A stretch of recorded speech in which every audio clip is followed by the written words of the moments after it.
and quiet sadness that made him feel small.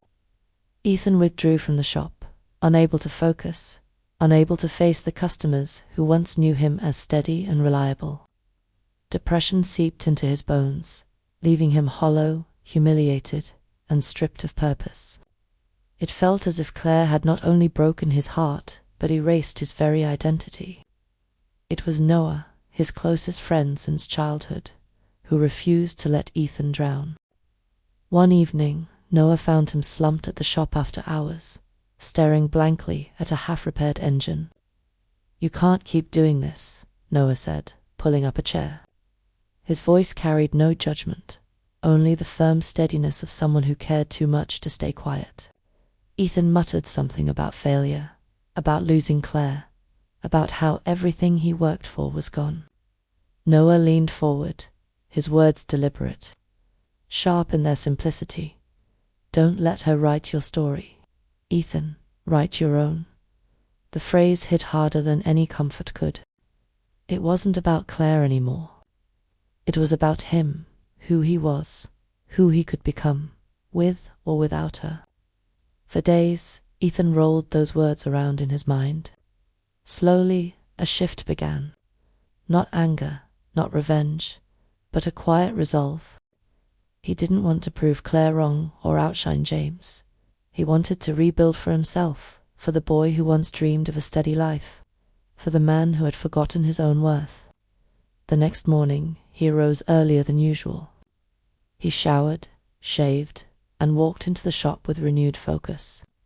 The pain was still there, raw and sharp, but it no longer defined him. For the first time since the betrayal, Ethan felt something stir within him, a fragile ember of strength. The beginning of a new chapter. Claire Adams had gotten what she thought she wanted. Her social media feeds now gleamed with filtered snapshots of weekend getaways. Champagne glasses clinking in rooftop bars, designer shopping bags dangling from her wrist. Her followers envied her glow, commenting hearts and fire emojis beneath every post. Outwardly, she was thriving, basking in the luxury James Whitmore provided. But behind the glossy facade, the cracks were spreading. James treated her less like a partner and more like a prize he had won, something to show off at dinners, to drape in jewels, but never to truly listen to. He chose the restaurants, the vacations, even the dress she should wear, his tone always casual but edged with ownership. At first Claire ignored it, convincing herself this was the price of stability, of belonging to the world she had craved since childhood. Yet late at night, when the designer sheets felt cold and unfamiliar, she missed something she hadn't expected to. Ethan's warmth, his laughter, the way he once made her feel seen beyond appearances. Still, she clung to the life James offered, convincing herself it was love, when, deep down, she knew it was only gilded captivity. Meanwhile, Ethan was quietly rewriting his story. The heartbreak still ached like a bruise, but instead of letting it paralyze him, he poured the pain into work. With Noah's encouragement and Sophie's tough love, he began modernizing the family's struggling auto shop.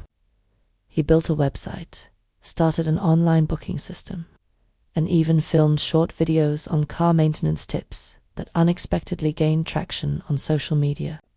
Word spread that Miller's Auto wasn't just a fading relic.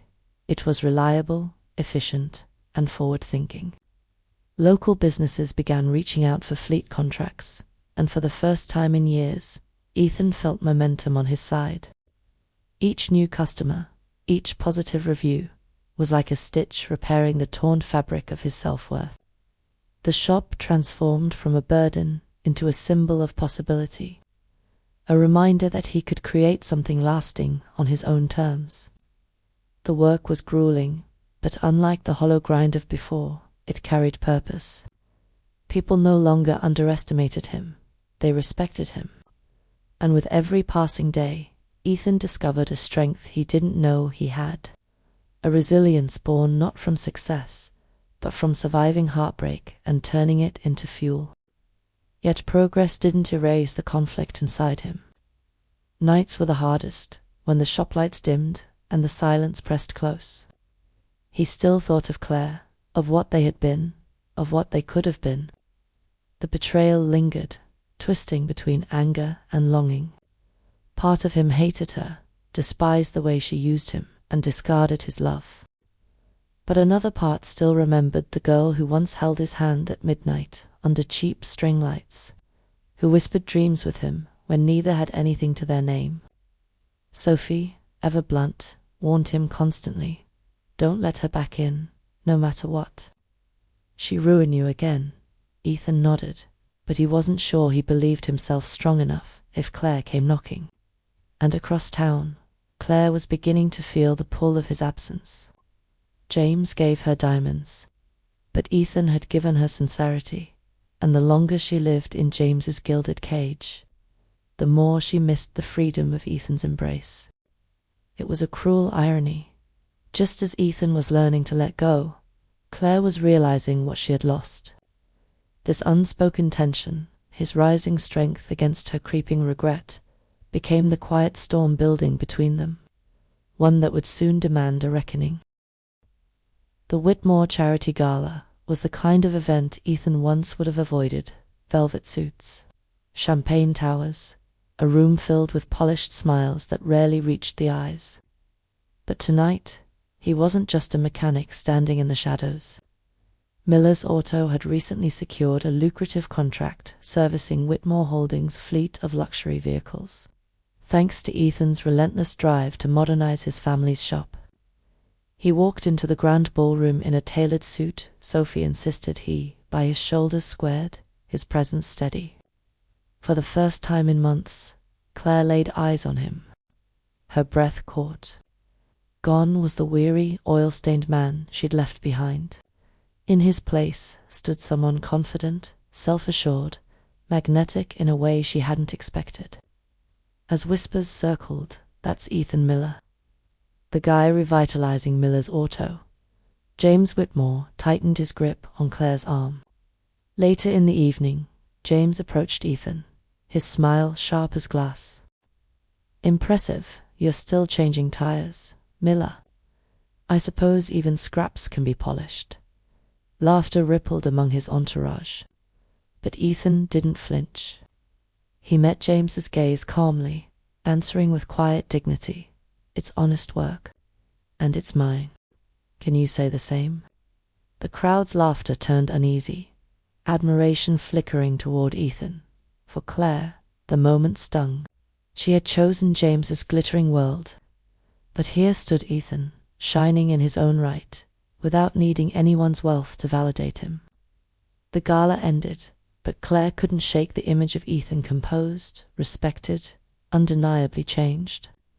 James barely noticed her silence, too busy toasting with investors, dismissing her presence as if she were just another accessory. Later that night, while James entertained guests in their penthouse suite, Claire slipped away. Her heels clicked nervously against the pavement until she reached Ethan's modest apartment, a place she once knew so well. When he opened the door, surprise flickered across his face, followed by guarded caution. She looked at him the way she once had, with vulnerability, with longing. "Ethan," she whispered, her voice trembling. "I made a mistake." He didn't answer, just stepped aside, letting her in. The apartment was different now, tidier, filled with signs of his growth, small but meaningful changes that reflected a man rebuilding himself. Claire sat on the edge of the couch, twisting her hands. "I thought money was everything. I thought James could give me the life I deserved. But it's empty, Ethan. He doesn't love me. He doesn't even see me. You were real." Her words hung heavy in the air, dripping with regret. For a fleeting moment, Ethan felt the walls around his heart weaken. Memories flooded back, laughter in late-night diners, her head resting on his shoulder, dreams whispered into the dark. The ache he thought he had buried resurfaced, raw and dangerous. Ethan leaned against the counter, arms folded, staring at Claire as if trying to reconcile the woman before him with the one who had shattered him. He wanted to believe her. Part of him always would.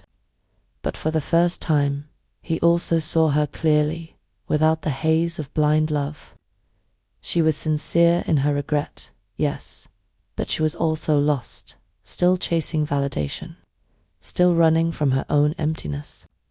Sophie's warning echoed in his mind. Don't let her back in, no matter what.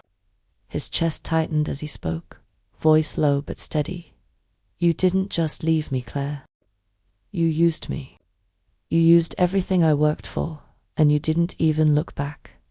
Tears welled in her eyes, spilling freely.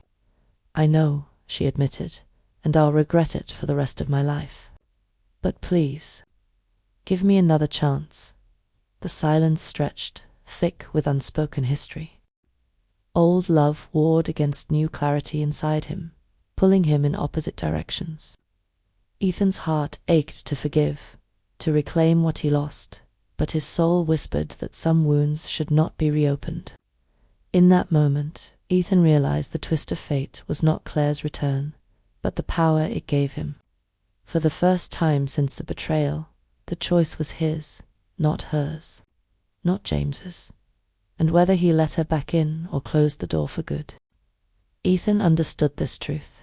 He was no longer the man standing in the rain, waiting for someone else to choose him. Claire sat across from Ethan, tears streaking down her face, her manicured hands trembling as if she could physically grasp the pieces of what they once had. Please, Ethan, she begged, her voice cracking. I know I don't deserve it, but I can be better. I can love you the way you always deserved. For a long moment, Ethan said nothing.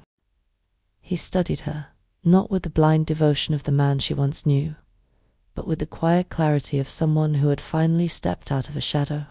His voice was calm, measured, but it cut through the room like a blade. You didn't choose him over me, Claire. You chose money over love. And that's not something you just undo. The truth landed harder than any insult could. Claire crumpled, sobbing into her hands, realizing that all the wealth and glitter she had chased couldn't fill the hollow space Ethan once did. She reached for him, but he stepped back, his decision final. He wasn't cruel, but he wasn't swayed either. The boy who once would have begged her to stay was gone. In his place stood a man who had learned the cost of betrayal and the value of self-respect. The days that followed weren't free of pain, but they were free of doubt.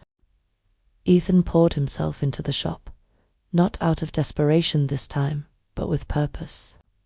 Business thrived as word spread about the reliability of Miller's Auto, a place that had become a cornerstone of the community.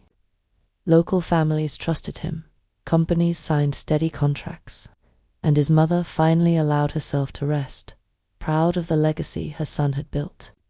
Sophie, ever the sharp-tongued realist, softened, telling him one evening, "You're finally living. Ethan, not for anyone else, just for you." For the first time in years, Ethan felt at peace with who he was. He stopped measuring himself against James Whitmore, against Claire's impossible standards, against the whispering judgments of those who once dismissed him. His worth was no longer tethered to someone else's love. It was found in the grease under his nails, the respect of his customers, the laughter shared with his family. Each small victory became a brick in the foundation of a life rebuilt stronger than before. It was during this season of renewal that Ethan met Emily, a 27-year-old architect working on a community development project near the shop. She wasn't flashy, wasn't chasing wealth or status. Instead, she carried herself with quiet ambition and kindness that felt both grounding and inspiring. Their connection grew slowly, naturally, coffee shared during lunch breaks, conversations about dreams that didn't require mansions or yachts to feel real. Emily valued him for who he was, not for what he could provide.